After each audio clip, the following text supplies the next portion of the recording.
Hello student, स्वागत है आपका रामसर एकेडमी में। मैं भावना आज फिर से आपकी हिंदी की क्लास में उपस्थित हुई हूँ। आशा करती हूँ कि आप सभी लोग स्वस्थ होंगे।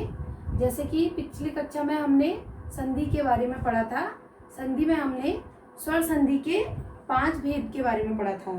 दीर्घ संधि, गुण संधि, वृद्धि संधि, यड़ संधि एवं अयादि संधि। आज हम पढ़ेंगे संधि का जो तीसरा भेद है, दूसरा भेद है व्यंजन संधि, उसके बारे में पढ़ेंगे। तो देखिए व्यंजन संधि।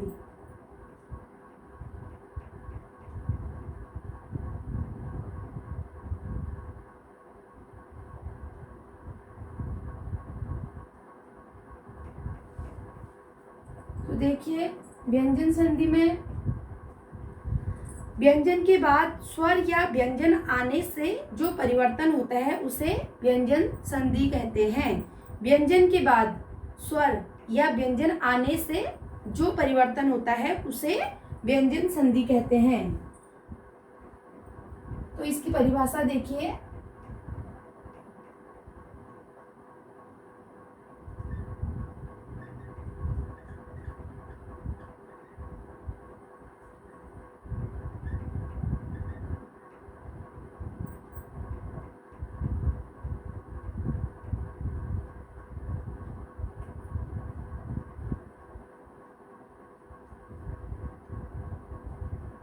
उसे क्या बोलते हैं? व्यंजन संधि। व्यंजन के बाद जो स्वर या व्यंजन आने से जो परिवर्तन होता है उसको क्या बोलते हैं? व्यंजन संधि।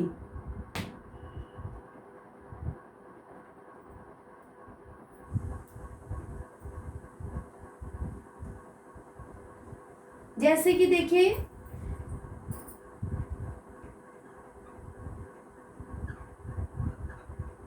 उदाहरण के लिए मैं आपको बता रही हूं, वाक धन ईस, तो क्या होगा?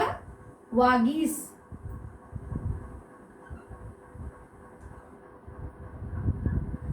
वैसे देखिए उत धन हार, उद्धार।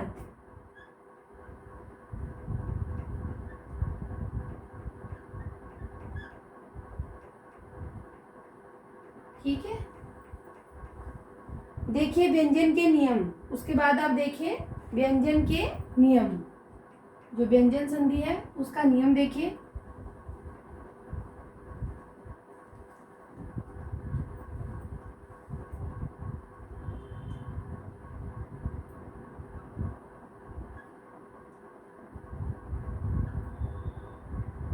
तो पहला नियम देखिए, किसी वर्ग के पहले वर्ण, किसी वर्ग के पहले वर्ण मतलब जो पहला वर्ण है उसके पहले वर्ण, जैसे क, च, ट, त और प, ये पहले वर्ण के पहले वर्ग के पहले वर्ण है। ठीक है। जो हमारे क ख के पहले वर्ग होता है उसका पहले वर्ण है। उसमें देखिए किसी वर्ग के पहले वर्ण क, च, ट, त और प का मेल किसी स्वर अथवा किसी वर्ग के तीसरे वर्ण या चौथे वर्ण अथवा अंतस्थीय व्यंजन के किसी वर्ण से होने पर वर्ग का पहला वर्ण अपने ही वर्ग के तीसरे वर्ण में परिवर्तन हो जाता है। जैसे कि देखिए इसमें पहले उदाहरण देखिए।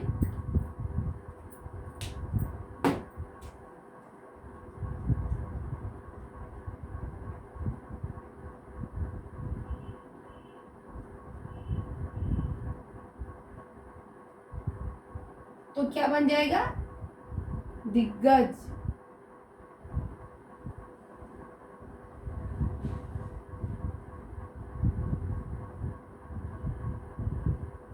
आधा दिग्गज। ठीक है। वैसे ही देखिए क, ग, ऐसे जैसे इसमें पहले वर्ण का किसी तीसरे या चौथे उसमें लगेगा तो इसमें वर्ण बन जाएंगे। जैसे कि देखिए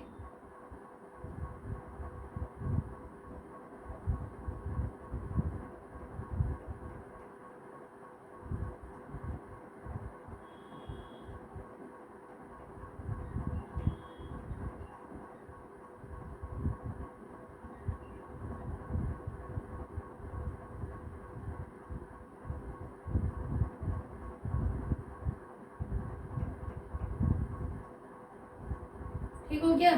तो व्यंजन संधि का जो पहला नियम है वो आपको समझ में आ गया होगा। वैसे दूसरा नियम देखिए,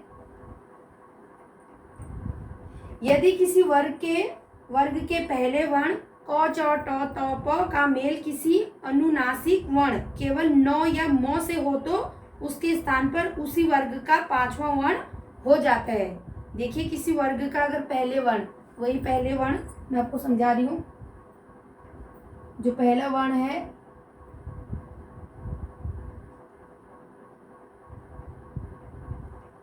जो हमारा पहला वर्ग का पहला वर्ण है उसमें अगर न या म से हो, उसका अगर मतलब उसका मेल न या म से हो तो उसके स्थान पर उसी वर्ग का पांचवा वर्ण हो जाता है। जैसे देखिए, वाक धन मय, तो क्या बन जाएगा? वाणमयी। ठीक है।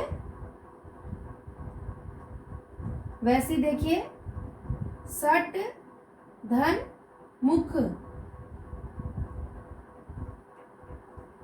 वैसे इसका बन जाएगा सणमुख। ठीक है। तो दूसरा नियम आपको समझ में आ गया होगा।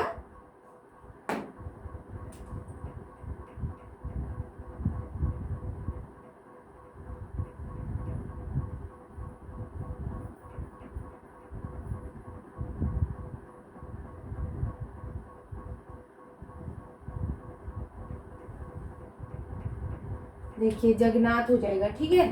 वैसे देखिए, तीसरा नियम,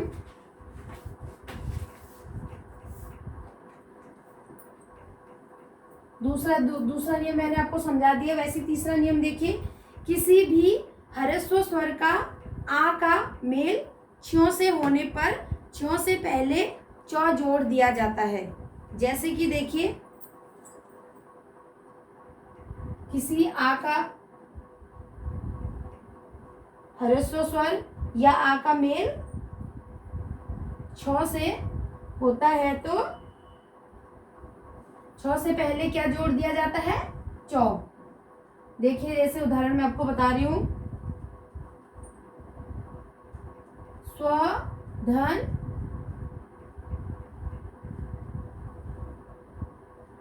छंद, छंद, तो क्या बन जाएगा? स्वच्छंद।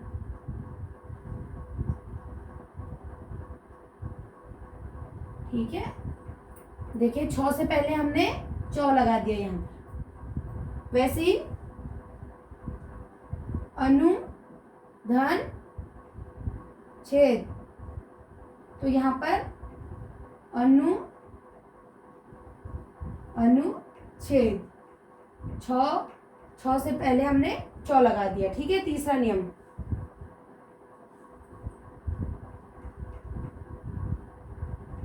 वैसे इसी में हम छ से पहले चौ का प्रयोग करेंगे, अनुच्छेद, तो छ लिखने से पहले हमने चौ का प्रयोग किया। ठीक है। तो समझ में आ गया होगा। तीसरा जो हमारा नियम है वो बहुत ही आसान है, छ से पहले हमने चौ का प्रयोग करना है। वैसे चौथा नियम देखिए, तो के बाद यदि चौ या छ हो तो का चौ हो जाता है। अगर तो के बाद हमारा व्यंजन आता है, चौ या छ आएगा, तो की जगह हम चौ लिखेंगे। ठीक है। जैसे कि देखिए, इसको भी देखिए, तो के बाद अगर हमारा चौ या छ आएगा तो हम तो की जगह क्या लिखेंगे? चौ। ठीक है। देखिए, उदाहरण देखिए, उत्धन चारण, तो क्या बन जाएगा? उच्चारण, उच्चारण। देखिए, चौ से पहले हमने चौ लगा दिया। ठीक है। उच्चारण। वैसी जगत धन छाया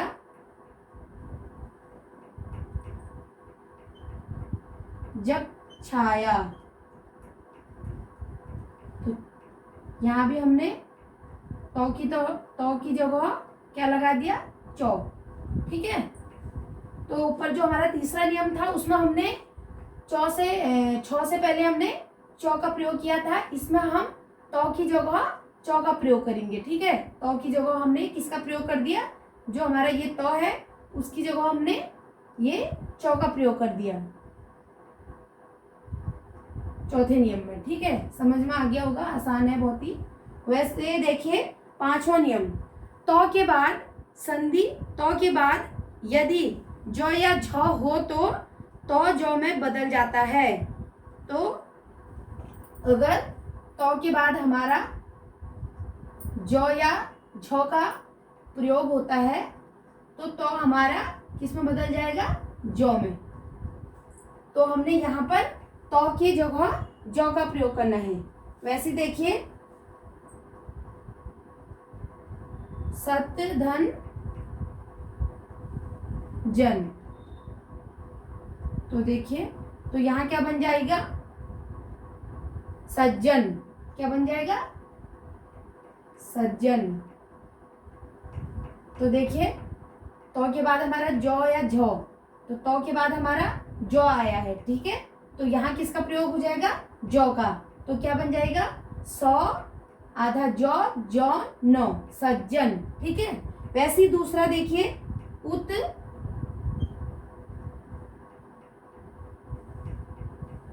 ज्वल,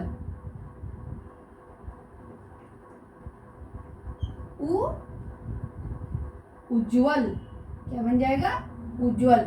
यहां भी हमने देखिए जो की जगह तो की जगह हमने जो लगा दिया। ठीक है, पूरा जो भी आएगा, उ जो वो लो। ठीक हो गया, तो समझ में आ गया होगा।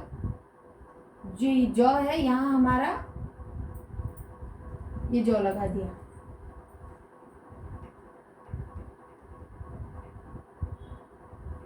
तो हमारा जो में बदल जाएगा, जो चौथा नियम है। पांचवा देखिए, छठा नियम देखिए, नोट भी करते जाइए नियम को। तो के बाद यदि तो या ठो आए तो क्रमशः तो के क्रमशः टो ठो में बदल जाता है। यदि तो के बाद तो या ठो हो तो क्रमशः किस में बदल जाएगा, टो या ढो में। तो देखिए इसमें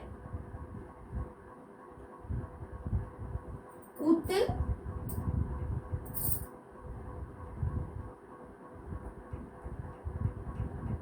डैन, तो क्या बन जाएगा,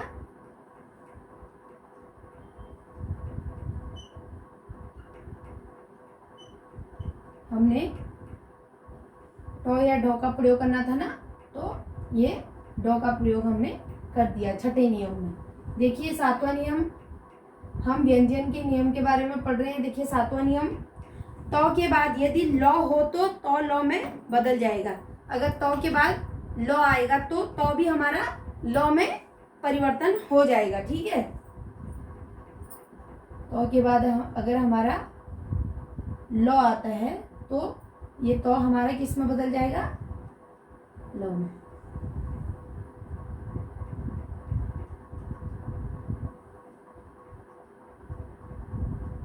तो देखिए जैसे कि उत धन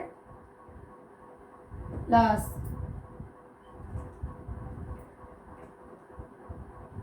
तो बताइए क्या बनेगा, उल्लास। ठीक है, तो की जगह हमने क्या किसका प्रयोग किया, लौ का। ठीक है,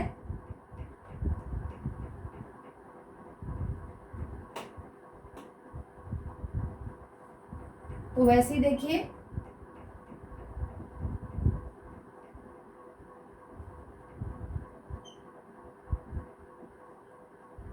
उत धन लेस, तो क्या बना, उल्लेस।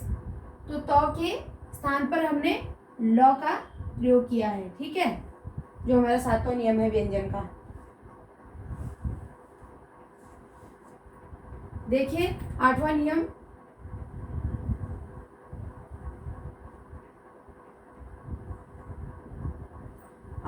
देखिए तो के बाद यदि 100 हो तो का चौ और 100 का छ हो जाएगा। ठीक है, अगर तो के बाद हमारा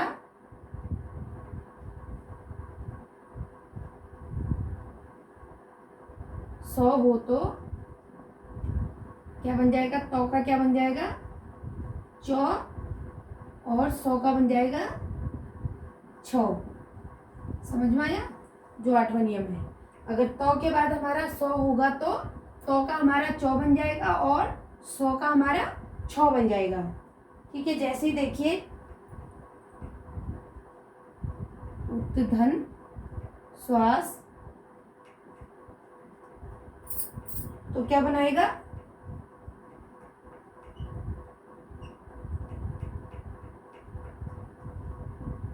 उच्छ्वास। ठीक है, तो 9वां नियम देखिए,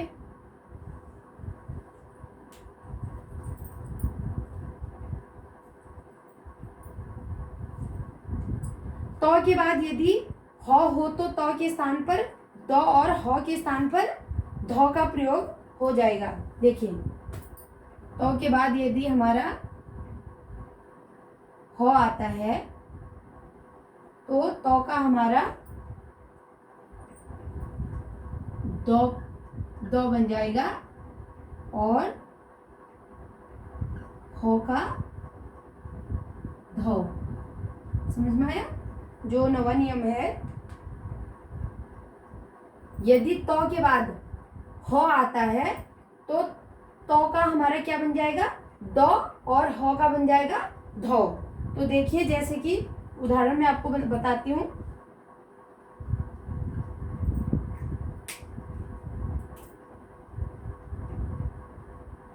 तत् धन हित, तो बताइए क्या बनेगा,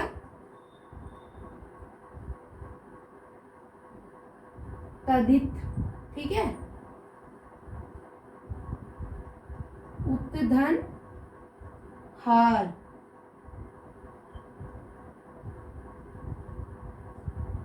उद्धार। ठीक है, तो ह की जगह हमने ध का प्रयोग कर दिया है। ठीक है, वैसे ही 10वां नियम देखिए, व्यंजन के नियम के बारे में बता रही हूं आपको।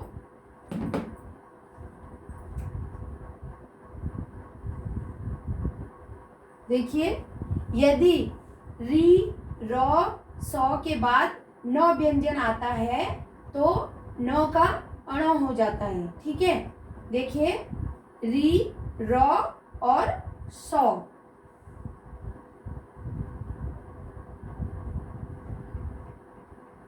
और 100 के बाद न आता है,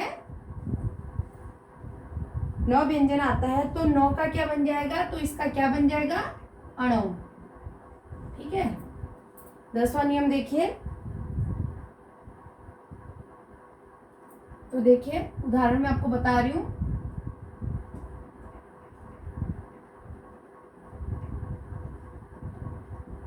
परिणाम, परिधन नाम, तो क्या बन जाएगा, परिणाम।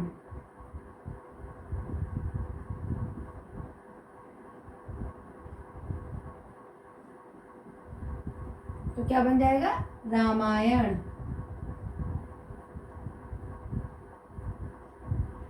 ठीक है, बहुत ही आसान सा है, अगर आपको नियम पता हो तो आपको समझ में आ जाएगा। प्र धन मान, प्रणाम। ठीक है, तो ये व्यंजन का 10वें नियम में आता है। ठीक है, उसी प्रकार देखिए व्यंजन का जो 11वां नियम है उसको देखिए।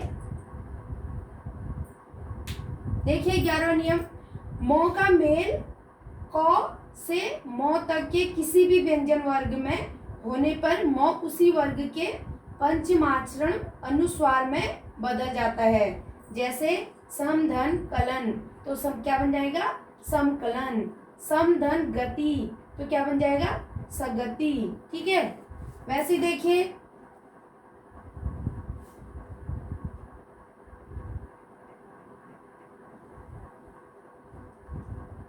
सोलह नियम है तो मैं आपको 10 ही नियम बता रही हूँ।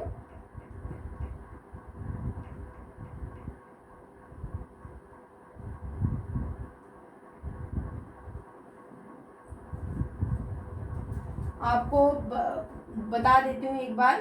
तो 12वां नियम देखिए, मौ का मेल यदि य र ल व स ह स से हो तो मौ सदैव अनुस्वार ही होता है।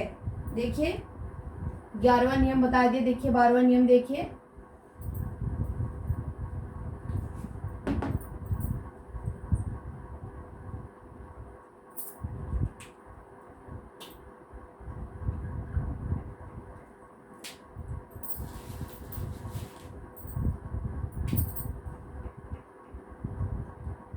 देखिए यदि मौका मेल यदि य र ल व स और स से हो तो मौ सदैव अनुस्वार में ही होता है। ठीक है, मौ सदैव अनुस्वार में रहेगा।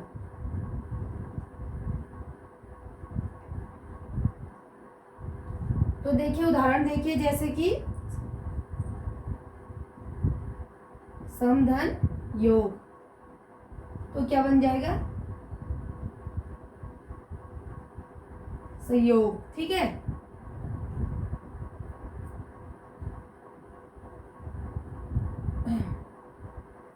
समधन रक्षक, तो इसका बन जाएगा आपका संरक्षण। तो ये 12वां नियम है। 13वां नियम देखिए, मौ के बाद मौ आने पर कोई परिवर्तन नहीं होता, मौ का द्विथीकरण हो जाता है। मतलब मौ दोबारा से उसमें हम मौ का प्रयोग दोबारा से करेंगे। ठीक है। जैसे कि सम्मान, तो क्या सम्मान, इसमें हम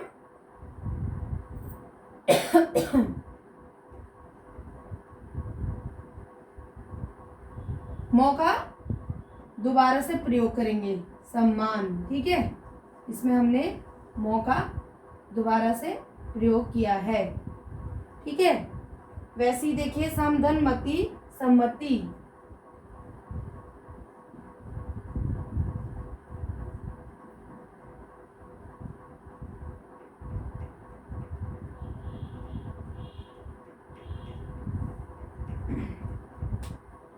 देखिए 13वां नियम। उसके बाद देखिए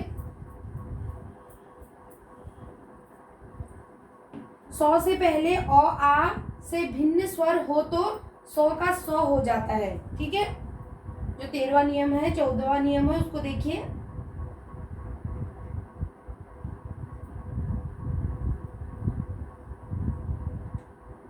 सौ से पहले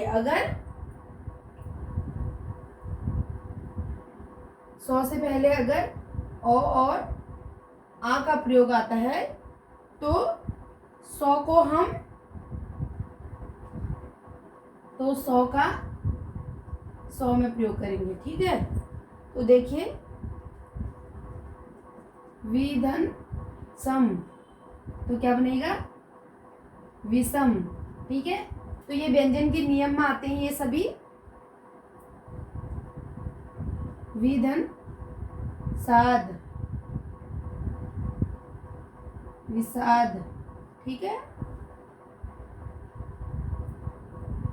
सुधन समा, तो क्या बन जाएगा, सुषमा। तो ये व्यंजन के जो नियम है हमारे, उसके चौथे नियम में आता है। देखिए 15वां नियम देखिए, यदि क, चौ, ट, त, प के बाद तीसरा, चौथा या अंत यस व्यंजन होने पर उसी वर्ग का तीसरा अक्षर हो जाता है। ठीक है, इसी में आप देखिए दिक, धन, गज, दिग्गज वही आएगा। गौ पूरा आने पर उसे आधा लिखा जाएगा। वैसे ही देखिए 16वां नियम देखिए, यदि अनुस्वार के बाद जो वर्ण आता है उस वर्ण का 5वां अक्षर का प्रयोग होता है। जैसे चंचल, तो चौ में यो लगेगा चंचल लिखने में, अंग का और नो से नीचे से बिंदा आएगा गौ। ठीक है, तो ये 16 नियम है व्यंजन के जो मैंने आपको समझा दिए हैं। उसके बाद देखिए विसर्ग संधि, जो हमारे संधि के जो 3 भेद थे उसमें हमने सबसे पहले स्वर संधि, उसके बाद हमने व्यंजन संधि पढ़े। व्यंजन संधि में हमने व्यंजन संधि के 16 नियम के बारे में पढ़े। उसके बाद देखिए हमारा जो तीसरा है भेद संधि का, विसर्ग संधि। तो अब हम पढ़ेंगे विसर्ग संधि। सॉरी,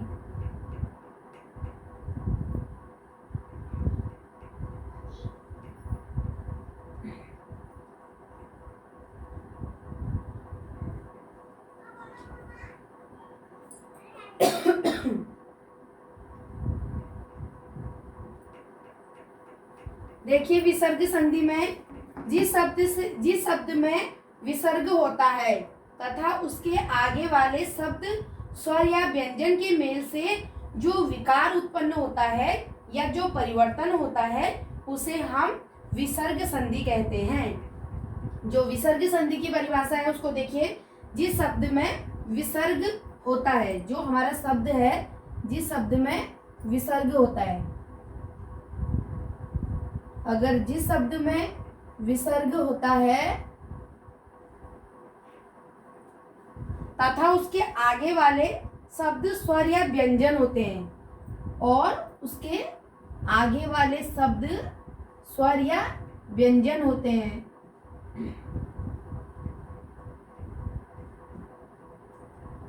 स्वर या व्यंजन के मेल से जो विकार उत्पन्न होता है या जो परिवर्तन होता है उसको क्या बोलते हैं?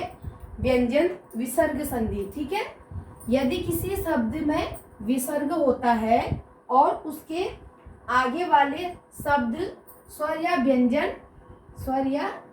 व्यंजन के मेल से, स्वर या व्यंजन के मेल से जो परिवर्तन होता है उसको क्या बोलते हैं? विसर्ग संधि। उसको क्या बोलेंगे? विसर्ग संधि। ठीक है,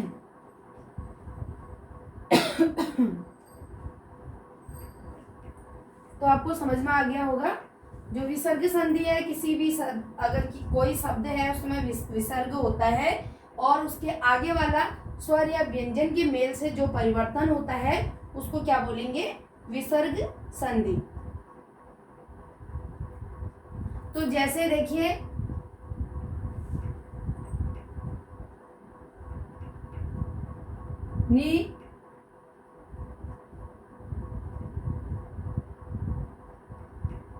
निधन हर, देखिए ये हमारे यहाँ पर नी में हमारा विसर्ग लगा है और यहाँ पर हमने उसको शब्द में परिवर्तन कर दिया है। ठीक है,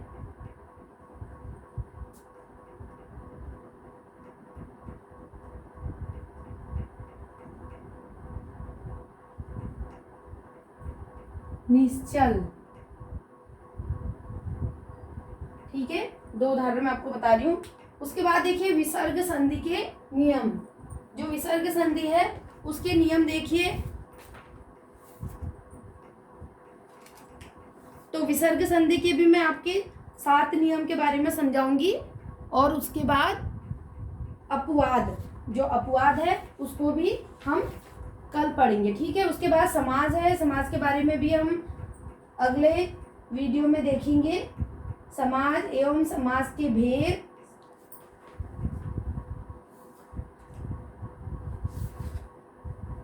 उसके बाद संज्ञा, उसके बाद समाज के बाद हम संज्ञा को विस्तार पूर्वक पढ़ेंगे। सर्वनाम, विशेषण, क्रिया, क्रिया विशेषण, कारक। ठीक है, अभी हमारा हिंदी का उपसर्ग है। उसके बाद प्रत्यय, अलंकार, रस, छंद। ठीक है, बहुत ही बड़ा हमारा चैप्टर है। अभी हम ऐसी वीडियो बनाते रहेंगे, बस आप लोगों का साथ चाहिए। तो चलिए, विसर्ग संधि के जो नियम है उसके बारे में हम अगली वाली वीडियो में पढ़ेंगे। तो आज की वीडियो में मैं यहीं पर समाप्त करती हूँ। धन्यवाद।